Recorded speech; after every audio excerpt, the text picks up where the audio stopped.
Our next panel is going to focus on blockchain technology, which we talked about a little bit on the previous discussion. And blockchain is still in its infancy, but it has transformative potential. And this is especially in the financial sector.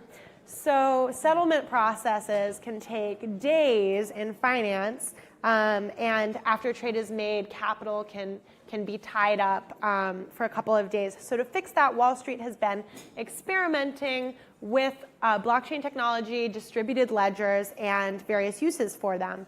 So I'd love to welcome my panel here. I have John McEwen, CFO for Brightwell, which is a fintech company that helps global workers get paid and manage and send money. And Susan Cosgrove, who's CFO of the Depository Trust and Clearing Corporation, which has one of the most realistic blockchain projects out there today, I would say, to keep track of $11 trillion in financial transactions.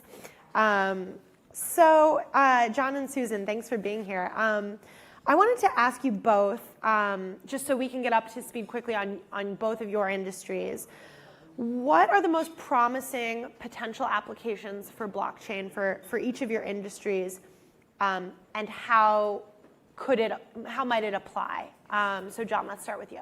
Sure. Thanks again for having me and having us at the panel, and thanks for everyone here being here. I've been sitting over there for about 30 minutes, and I don't think anyone's taken a drink, so at least just relax. But yeah, come on, everybody. So we are a we are a don't be shy. we are a cross-border remittance company. Basically, we work in the maritime industry, specifically in the cruise industry.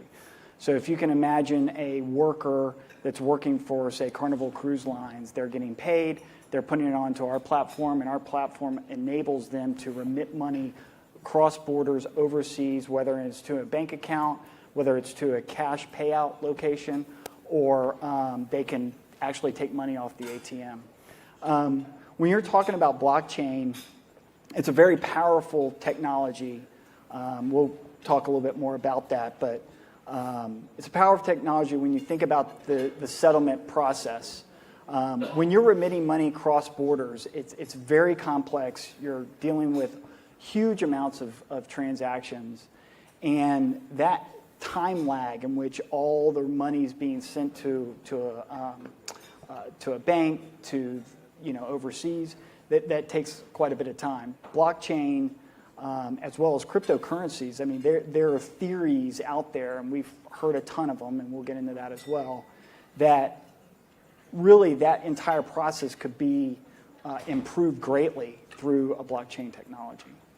The actual sending of money, so that you don't have to have your cash tied up. That's correct. Wow. That's correct. And then the back-end settlement process where you're reconciling all the accounts going back and forth across seas. Right. So this back end is where DTCC really dwells, right, Susan? So can you tell us a little bit about what DTCC does and how blockchain is applicable?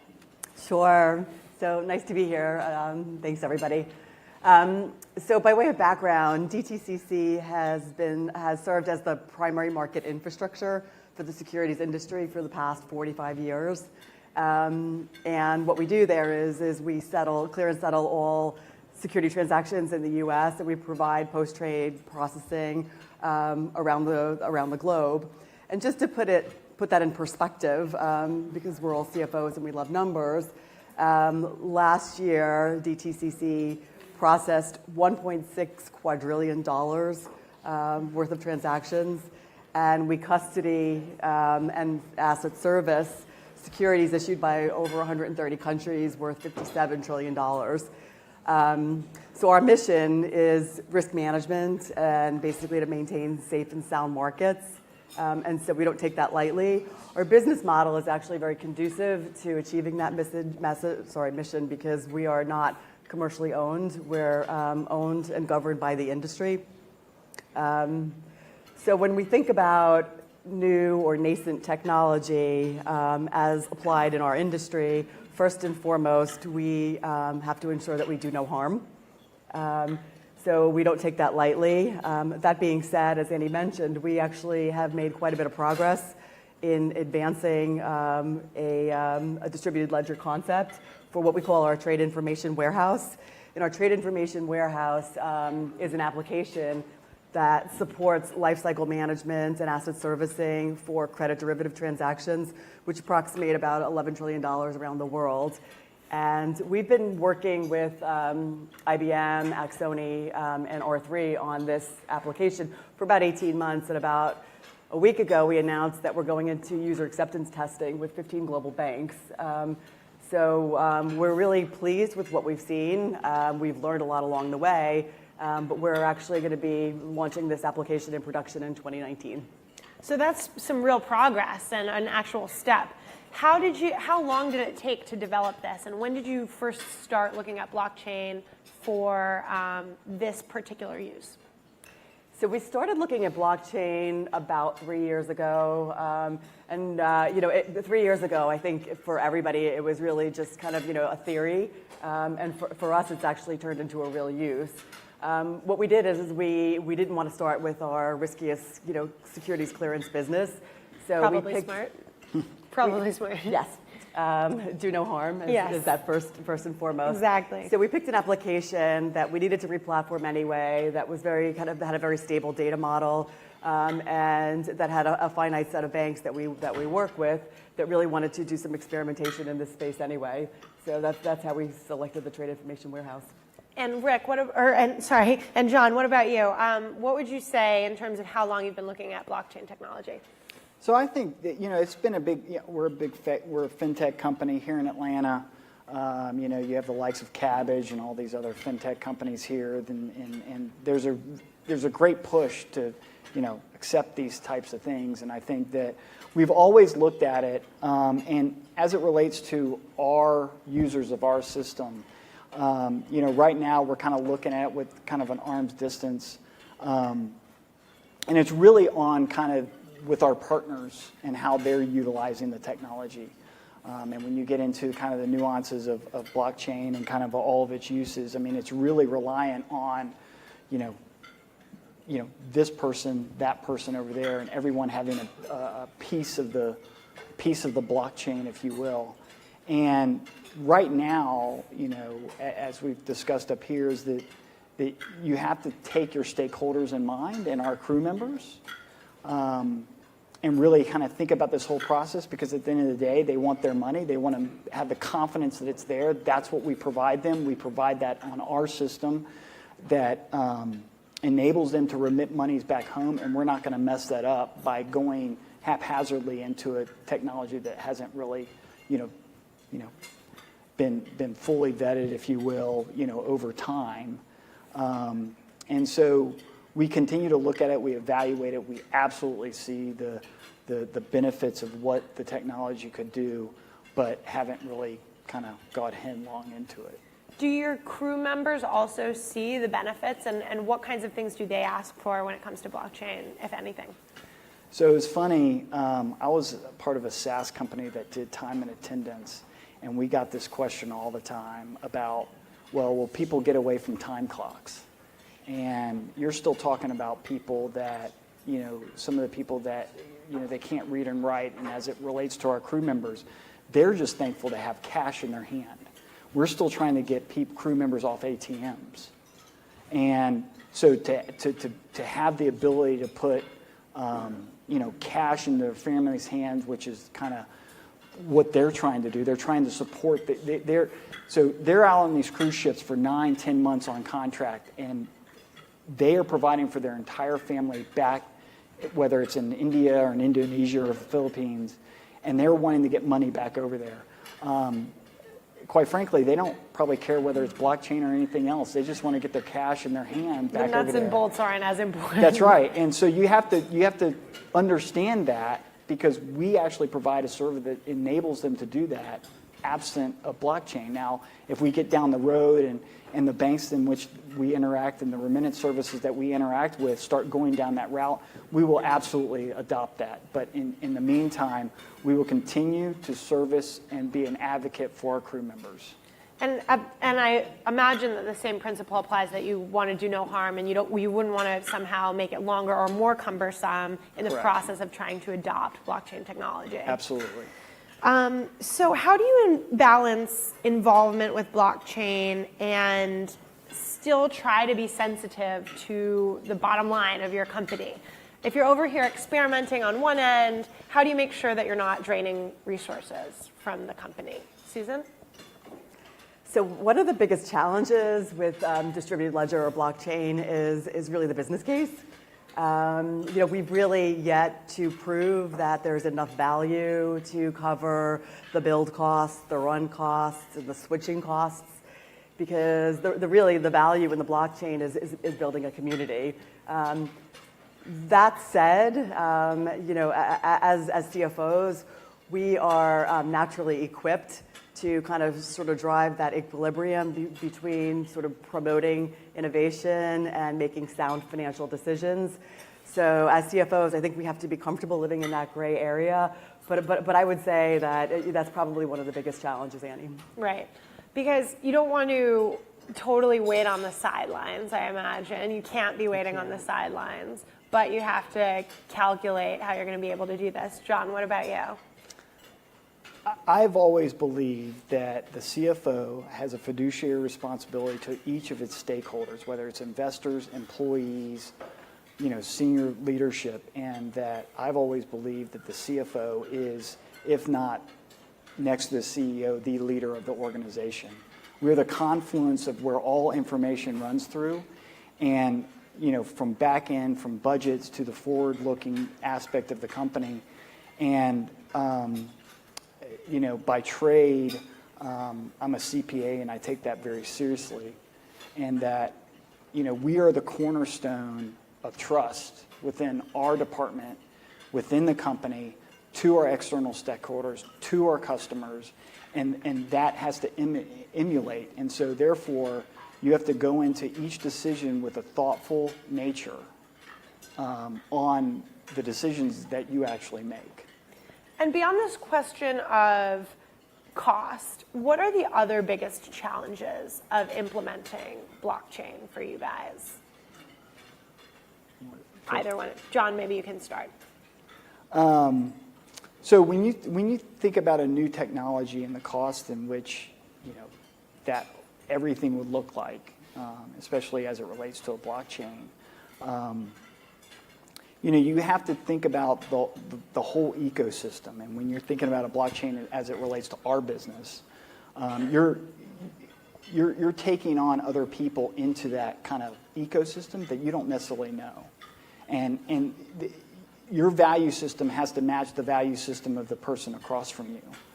And so those are costs that you can't, sure, there's a cost, there's an IT cost, there's a compliance cost, and you get into that, and that cost begins to grow. But you don't know what the cost could be. You can't necessarily predict what the cost would be if you make the wrong decision. So therefore, you have to weigh that based off of everything else going on around you. So it's always this careful calculation, step by step. Correct. Susan, what would you say?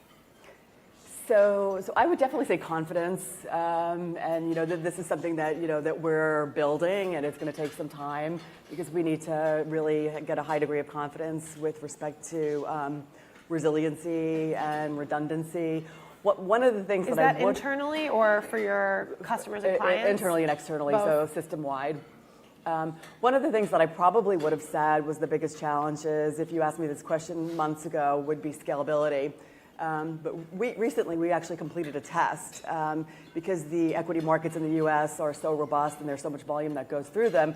We actually completed a scalability test, and we proved that the technology could actually process a little bit over 6,000 transactions per second for 5 straight hours, which is comparable to what we see in the equity markets. So that being said, that's really positive from our perspective, but it's really just a starting point. So scalability is still probably one of the concerns, I would say. And what would be better about the way that the system is currently functioning versus implementing blockchain in the equity markets, for example? Well, when most people think about blockchain, they think about public chains. And so one of the things that when we implement and build distributed ledger, it's in a permissioned or a private blockchain. So you have to be authorized to participate on the blockchain, and you've got a lot more control then with respect to scalability and all the things that we talked about. And so that's kind of a big thing for us. Sure. And so for the outside world, what would you say is the most misunderstood aspect of blockchain technology? I know that that's a term that's bandied about so much. If you had to explain it to someone, what would you say? Cryptocurrencies are the same thing as blockchain. I think that's a great one. Yeah. They get conflated all the time. Yeah, I mean, basically it's the technology that allow the rails, if you will. If you think about MasterCard and Visa, those are the rails. Cryptocurrencies are simply riding on the blockchain technology. It's this whole concept that you can have a stored value that you can transmit it across borders at the same stored value. And that's a whole nother conversation about the value of cryptocurrencies and what it does. We'll have to have a few more glasses of wine over that one. But yeah, the technology in and of itself is pretty powerful. I mean, you know, as we were talking about, you know, if you have a private blockchain and it's for things, you know, people talk about smart contracts and the ability to kind of move information around and speed those types of, you know, kind of internal processes out. It has a lot of value. And could you just highlight for anyone who might not be familiar with the smart contract concept, how that differs? Well, I'm not necessarily the true technocrat, but basically it just allows you to, if they're like for a mortgage contract, it allows you to gather parts and pieces of a contract from, you know, different people that may not be in the same location. So if you walk in and you sell your house on a mortgage or whatever, everyone knows if you've been through that process that it's the same whether it's here in Florida versus, or in Georgia or Florida versus California. So, you know, a technology that actually brings it all together without spending, you know, 3 hours with a attorney, then there's value added in all that.